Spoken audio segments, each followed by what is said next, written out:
Krishna channel में आप सबका स्वागत है। आज हम शाहजहाँ के विषय में पढ़ने वाले हैं। इससे पहले हम देखे थे जहांगीर के विषय में, और शाहजहाँ का जो बचपन का नाम था वो खुर्रम था। तो खुर्रम से वो शाहजहाँ कब बना था, तो हम इससे पहले देखे थे कि वो अहमदनगर मिशन पे जब गया था तो उसको फिर मुग़ल एम्पायर में मिला लिया था, जिसके वजह से इसको शाहजहाँ का उपाधि दिया गया था, शाहजहाँ का इसको टाइटल मिला था। अब शाहजहाँ का तो इसको टाइटल मिल गया। इसका जो शासनकाल था वो 1627 ईस्वी से 1658 ईस्वी तक चला था।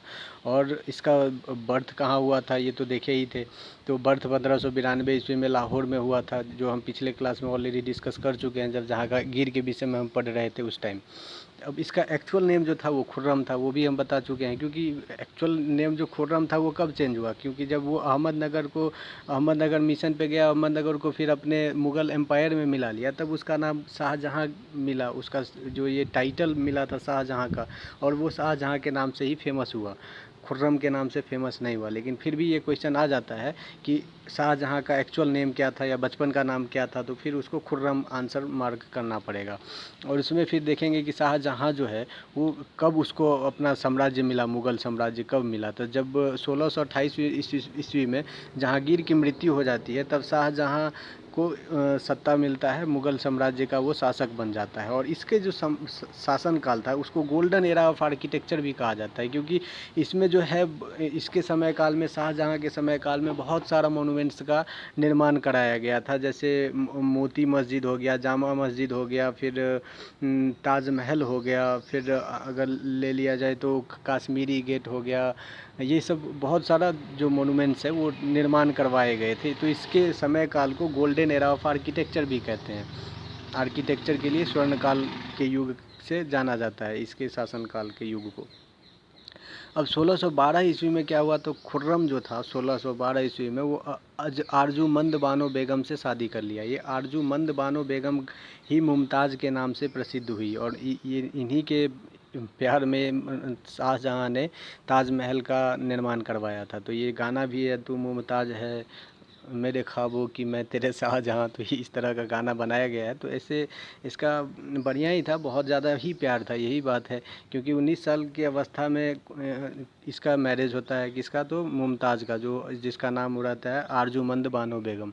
और जब ये 38 वर्ष की अवस्था में जाती है तो इसका फिर देहांत हो जाता है 38 वर्ष की अवस्था में। मतलब 19 साल में शादी हुआ, 38 साल में इसका देहांत हो गया। और ये जो 19 साल का गैप है, इस 19 साल में इसका 14 बच्चा हुआ था मुमताज़ का।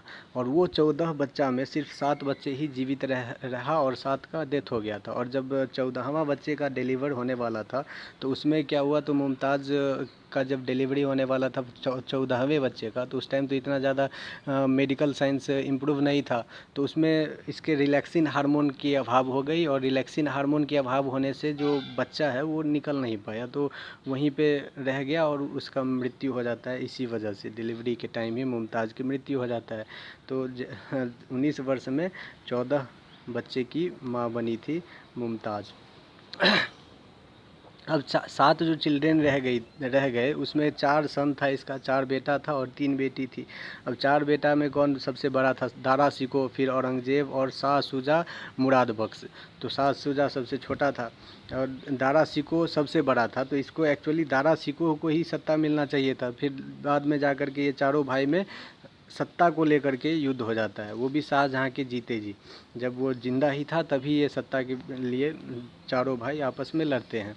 अब 3 डॉटर थी इसकी, तो 3 बेटी थी, एक जहाँ आरा, रोशन आरा और गौहार आरा के नाम से जानी जाती थी। फिर 1631 ईस्वी में क्या हुआ, तो मुमताज़ का डेथ हो जाता है। डेथ कहाँ होता है, तो बुरहानपुर मध्य प्रदेश में उसका डेथ हो जाता है, जब वो 14वीं बच्चे का मतलब डिलीवरी करने वाली रहती है उस टाइम। वो रिलैक्सिन हार्मोन की कमी होने के कारण उसका मृत्यु हो जाता है।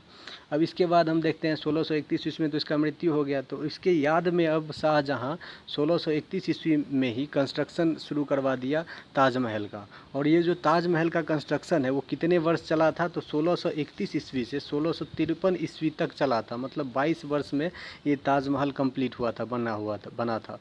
अब ताजमहल में जो वाइट मार्बल लगा, वो वाइट मार्बल लाया कहाँ से गया था? तो जो वाइट मार्बल लगा था वो मकराना राजस्थान से लाया गया था। और ये वाइट मार्बल सबसे पहले ताजमहल में ही नहीं लगा, इससे पहले भी लग चुका था। कहाँ लग चुका था? तो हुमायूं का जो टॉम्ब बना था, हुमायूं का जो टॉम्ब बना था उसके मृत्यु के पश्चात, तो उसमें हुमायूं के टॉम्ब में ये वाइट मार्बल पहले यूज किया जा चुका था। अब इसमें जो चीफ़ आर्किटेक्ट था उसका क्या नाम था, ये भी कभी कभी क्वेश्चन आ जाता है। तो चीफ़ आर्किटेक्ट का क्या नाम था? तो उस्ताद अहमद लाहौरी नाम था। और चीफ़ कंस्ट्रक्टर का अगर नाम पूछा जाए तो वो उस्ताद ईसा था। और जो ये आर्ट से, किस आर्ट से बनाया गया था, तो ये आर्ट जो है, ये कला को एक किस नाम से जाना जाता था, जिस कला के द्वारा ये बनाया गया था ताजमहल को? तो उस कला का नाम है पित्रा देवड़ा। ये जो पित्रा देवड़ा है, ये पित्रा देवड़ा कला के नाम से प्रसिद्ध था। अब ये पित्रा देवड़ा कला क्या पहले बार यूज हो रहा था ताजमहल में ही? तो नहीं, इससे पहले भी यूज हो चुका था।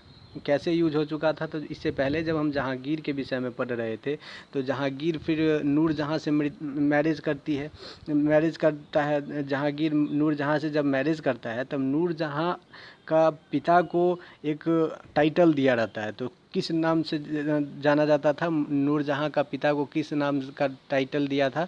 तो इत्मादुद्दौला। तो इत्मादुद्दौला का जब मृत्यु होता है तब नूरजहाँ के द्वारा ही इसका इत्मादुद्दौला का टॉम्ब बनाया जाता है। तो उस टॉम्ब में जो उसका जो मकबरा बना था, उस टॉम्ब को बनाने में पित्रा देवड़ा ये कला का यूज किया गया था।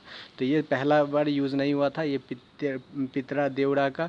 पित्रा देवड़ा का इससे पहले भी इत्मादुद्दौला के मकबरा को बनाने में यूज किया जा चुका था इस कला का। और ये जो वाइट मार्बल है इसका भी पहले यूज किया जा चुका था हुमायूं के मकबरा बनाने में। और ये जो पित्रा देवड़ा कला है, इसमें क्या होता है? तो वाइट मार्बल में अगर कोई फूल बनाना है तो वो फूल बनाने में जो है वो उस कला को हम पित्रा देवड़ा कला कहते हैं। अब इसके बाद हम देखेंगे 1636 ईस्वी में क्या होता है। तो 1636 ईस्वी में शाहजहाँ जाता है डेक्कन मिशन पे। तो डेक्कन मिशन पे जब जाता है तो उसे एक व्यापारी मिलता है। उस व्यापारी का क्या नाम रहता है? तो मीर जुमला नाम रहता है। और वो मीर जुमला नाम का व्यापारी ही कोहिनूर हीरा शाहजहाँ को देता है, गिफ्ट में देता है, गिफ्ट के रूप में देता है। अब शाहजहाँ पहले तो मुग़ल साम्राज्य के पास हुमायूं ने ही गिफ्ट किया था बाबर को। लेकिन उसके बाद क्या हुआ? उसके बाद जब शेर शाह सूरी से हुमायूं का लड़ाई होता है तो उसके बाद फिर कोहिनूर डायमंड मुग़ल साम्राज्य के पास नहीं रहता है।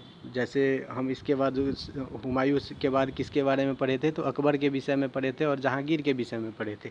तो अकबर के रीजन में भी मुग़ल साम्राज्य में कोहिनूर डायमंड नहीं था, और जहांगीर के रीजन में भी मुग़ल साम्राज्य में ये कोहिनूर डायमंड नहीं था। तो कब आया वो कोहिनूर डायमंड? तो फिर शाहजहाँ के रीजन में मीर जुमला जो है उसके द्वारा गिफ्ट किया गया शाहजहाँ को ये कोहिनूर डायमंड।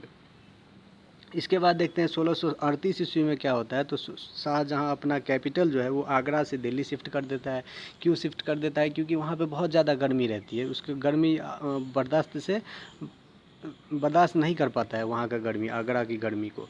तो फिर वो अपना जो कैपिटल था वो आगरा से दिल्ली शिफ्ट कर दिया। उसके बाद शाहजहाँ ने एक अलग से शहर का भी स्थापना किया था जिसको शाहजहानाबाद के नाम से जाना जाता था। और वो शाहजहानाबाद अभी प्रेजेंट में किस नाम से जाना जाता है? तो पुरानी दिल्ली के नाम से जाना जाता है। ओल्ड दिल्ली जो है वो शाहजहानाबाद के नाम से ही शाहजहाँ के द्वारा स्थापित किया गया था ये शहर। अब 1638 से 1648 में 10 साल के बीच देखते हैं कि बहुत सारा मोनूमेंट्स को तैयार किया जाता है। जैसे रेड फोर्ट को तैयार किया गया, लाल किला को, जामा मस्जिद जो दिल्ली में है उसको तैयार किया गया, मोती मस्जिद जो आगरा में है उसको तैयार किया गया, फिर Delhi Gate, Kashmiri Gate, Ajmeri Gate, Lahori Gate, ये सब जो मोनूमेंट्स बनवाए गए थे, ये सब जो कंस्ट्रक्शन हुआ था वो 1638 ईस्वी से 1648 ईस्वी के बीच हुआ था। और फिर ताजमहल का तो निर्माण हो ही रहा था जो 1653 ईस्वी में जाकर कंप्लीट हुआ था। तो इसलिए हम इसको गोल्डन एरा ऑफ आर्किटेक्चर कहते हैं शाहजहाँ के जो शासनकाल था उस शासनकाल को गोल्डन एरा ऑफ आर्किटेक्चर के नाम से इसलिए ही जाना जाता है। अब रेड फोर्ट में देखेंगे 2 गेट रहता है। अब रेड फोर्ट में कौन कौन सा गेट रहता है, क्या क्या क्या नाम से जाना जाता है, तो एक गेट को नाम किस नाम से जाना जाता है, तो दीवाने आम के नाम से जाना जाता है, और दूसरा जो गेट रहता है उसको दीवाने खास के नाम से जाना जाता है। अब इसलिए दीवाने खास को नाम किस दीवाने खास के नाम से जाना जाता था क्योंकि रियल में खास था।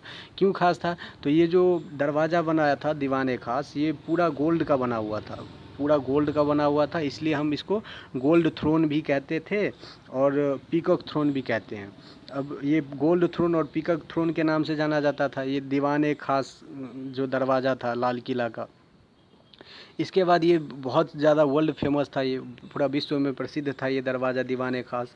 क्यों प्रसिद्ध था, क्योंकि इसमें कोहिनूर डायमंड जो लाया गया था शाहजहाँ के द्वारा, शाहजहाँ को जो गिफ्ट में मिला था, किसके द्वारा गिफ्ट में मिला था, तो मीर जुमला के द्वारा गिफ्ट में मिला था। तो वो मीर जुमला के द्वारा जो गिफ्ट में लाया गया था कोहिनूर डायमंड, उसको भी इसी दरवाजे में लगाया गया था, दीवाने खास के दरवाजे में ही इंस्क्राइब किया गया था, उसमें लगाया गया था।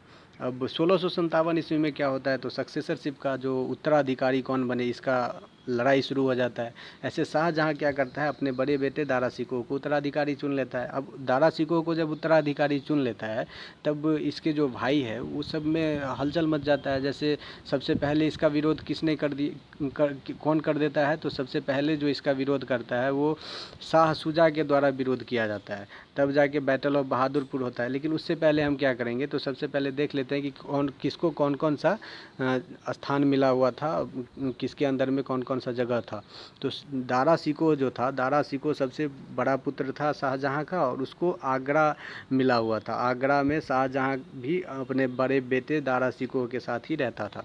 अब शाह शुजा जो है उसको बंगाल का गवर्नेंस मिला था, बंगाल का उत्तराधिकार मिला था। अब औरंगजेब को डेक्कन का चार्ज मिला था, और फिर मुराद बख्श जो था उसको गुजरात का चार्ज मिला हुआ था। तो गुजरात का गवर्नर वही था, सूबेदार जिसको कहते हैं, तो गुजरात का सूबेदार मुराद बख्श था।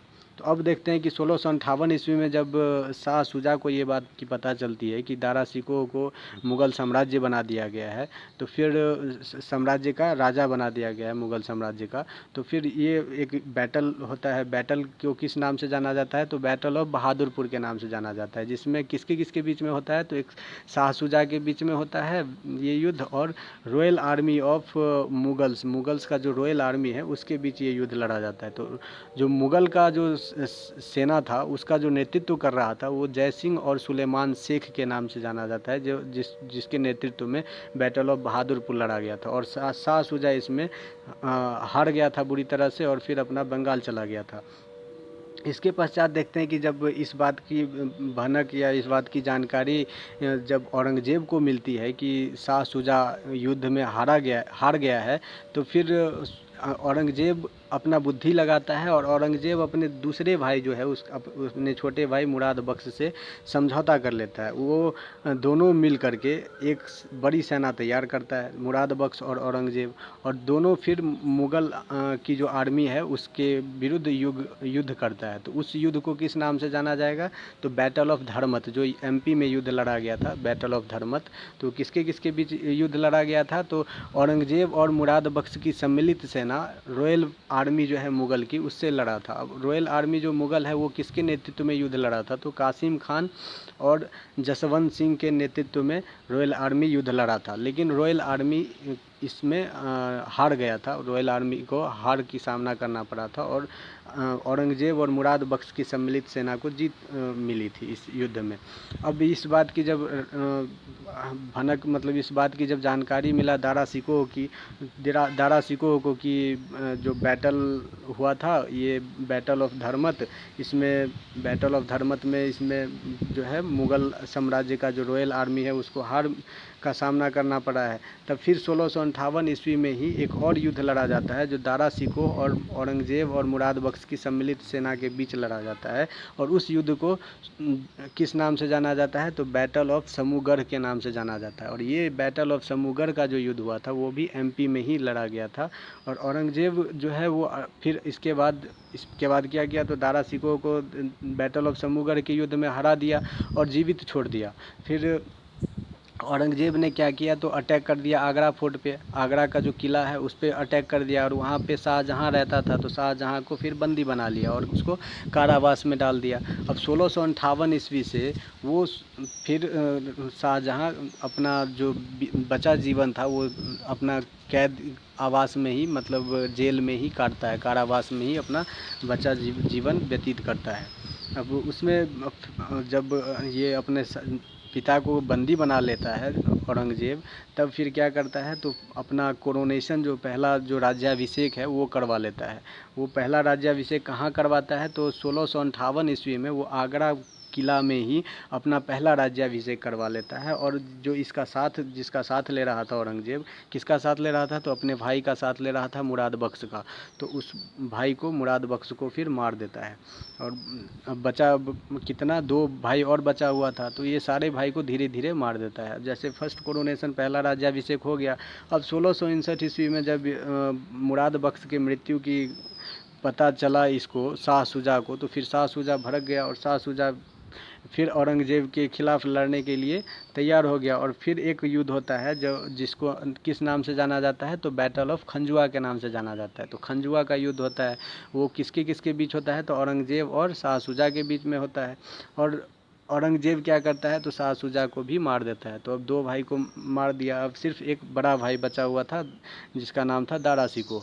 तो 1660 ईस्वी में फिर बैटल ऑफ देवराई होता है। कहाँ होता है, तो अजमेर के पास होता है ये बैटल ऑफ देवराई। और किसके किसके बीच ये देवराई का युद्ध लड़ा गया था, तो औरंगज़ेब और दारा शिकोह के बीच युद्ध लड़ा गया था। औरंगज़ेब ने दारा शिकोह को हरा दिया, और फिर दारा शिकोह को क्या किया, अरेस्ट कर लिया, गिरफ्तार कर लिया, मतलब गिरफ्त करके फिर दिल्ली भेज दिया गया। और दिल्ली में क्या किया, तो उसको डेथ पेनाल्टी, मृत्यु दंड की सज़ा दी गई। तब जब उसको मृत्यु दंड की सज़ा मिल गई, तब सेकेंड कोरोनेशन होता है इसका, दूसरी बार अपना राज्याभिषेक करता है। वो दूसरी बार राज्याभिषेक कहाँ करता है, तो दिल्ली में, दिल्ली जो लाल किला है उसमें दूसरी बार अपना राज्याभिषेक करता है। फिर 1666 ईस्वी में क्या होता है, तो शाहजहाँ की मृत्यु हो जाती है। अब 8 साल, 1658 ईस्वी में उसको कैद किया गया था शाहजहाँ को, और 8 साल पश्चात जो है उसका मृत्यु हो जाता है आगरा फोर्ट में। आगरा फोर्ट में ही उसको कैद किया था। आगरा फोर्ट में जब इसका मृत्यु हो जाता है 8 साल जेल होने के बाद, 8 साल कारावास में गुजारने के बाद, तो इसका जो ग्रेव होता है, उसका जो दफनाया जाता है, वो ताजमहल में ही, जहाँ पे मुमताज़ का को दफनाया गया था, उसके पैरेलली ही इसको भी, शाहजहाँ को भी दफन कर दिया जाता है। और बायोग्राफी जो लिखा गया था शाहजहाँ का, वो किस नाम से जाना जाता है, तो शाहजहाँ नामा के नाम से जाना जाता है। और बायोग्राफी जो शाहजहाँ का लिखा था उसका क्या नाम है, तो ये इनायत खान के द्वारा लिखाया गया था। तो इनायत खान ने ही शाहजहाँ की बायोग्राफी लिखा था। और वो किस नाम से जाना जाता है शाहजहाँ की बायोग्राफी, तो शाहजहाँ नामा के नाम से जाना जाता है। अब इसके पश्चात हम अगले क्लास में औरंगज़ेब ख़त्म करेंगे। औरंगज़ेब के साथ ही मध्यकालीन इतिहास समाप्त हो जाएगी। और इसके बाद भी ये कुछ देख लेते हैं, जैसे ट्रैवलर के विषय में कभी कभी पूछ दिया जाता है कि शाहजहाँ के समय में कौन कौन से ट्रैवलर आए थे। तो 2 फ्रेंच ट्रैवलर आए थे। कौन कौन से ट्रैवलर थे, तो एक बर्नियर थे और एक टैवर्नियर थे। तो एक बर्नियर और टैवर्नियर जो फ्रेंच ट्रैवलर थे वो आए थे, और एक इटालियन का ट्रैवलर थे जो मानुक्की के नाम से जाने जाते हैं, तो वो भी 3 ट्रैवलर आए थे। तो इनके विषय में कभी कभी पूछ दिया जाता है। थैंक यू, वीडियो देखने के लिए बहुत बहुत धन्यवाद।